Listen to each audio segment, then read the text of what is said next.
This could very well end up being the largest wildfire in New Jersey in 20 years.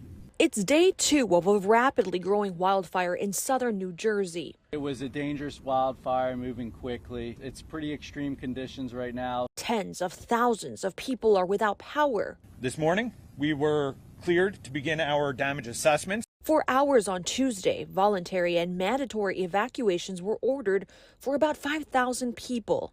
There were 1,300 homes that were threatened during the course of fighting this fire. And several road closures were in place to protect residents, including a portion of the Garden State Parkway, one of the state's main roadways, which has since reopened. It's pretty scary because, the house, you want to protect your house, but you got to get out. Thankfully, no injuries have been reported and officials lifted all evacuation orders, but several businesses in an industrial park burned. The fire comes as New Jersey is under an official drought warning with well below average precipitation throughout the winter. This year, we're at 662 wildfires with 16,572 acres burned.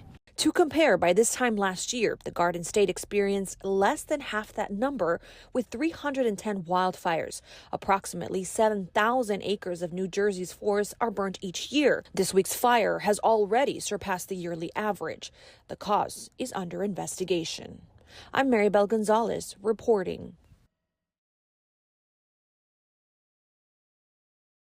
Thanks to the incredible, heroic work of the good men and women of our New Jersey Forest Fire Service, folks' homes and lives have been saved, and we've truly averted a major disaster. Now, this wildfire is not under full and complete control.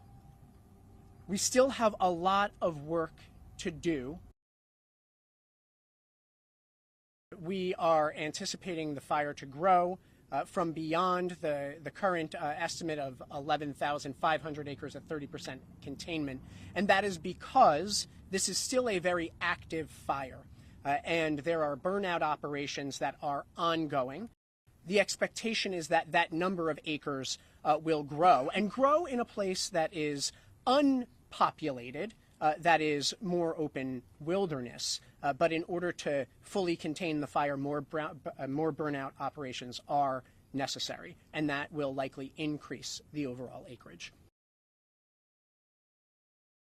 These fires, with the dryness and the winds, they throw spot fires and embers, little tiny firebrands up to a mile out in front of that main fire. So even if we're successful in stopping the fire on this barrier, this control line, there's still embers that rain down, shower down on homes.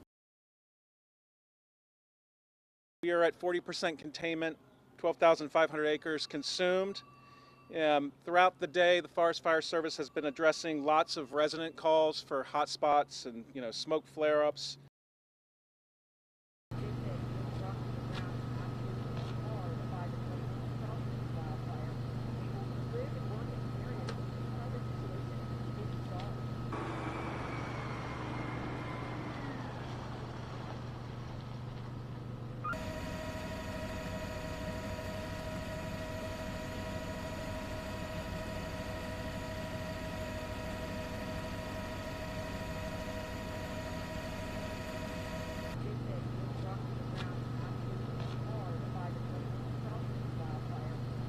Chopper 3 over the Jones Road wildfire that has burned thousands of acres in Ocean County since it began Tuesday morning. We continue to work using our air fleet with bucket drops using the helicopter. That will continue until the darkness occurs this evening. Evacuations have been lifted for some 5,000 residents in Ocean and Lacey townships, where power is also being restored. Officials say backfire lines have helped prevent the fire from spreading. Our objective is to starve the fire so that when the fire arrives into the area, there's nothing left to burn.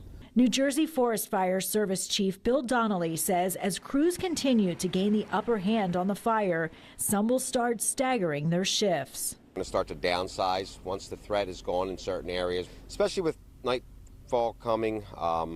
We want to just give our folks a break, keep them away from the forest. But with April still peak fire season in New Jersey, dry conditions on the ground mean the full threat is far from over. New Jersey has some of the most volatile wildland fuels in the entire country.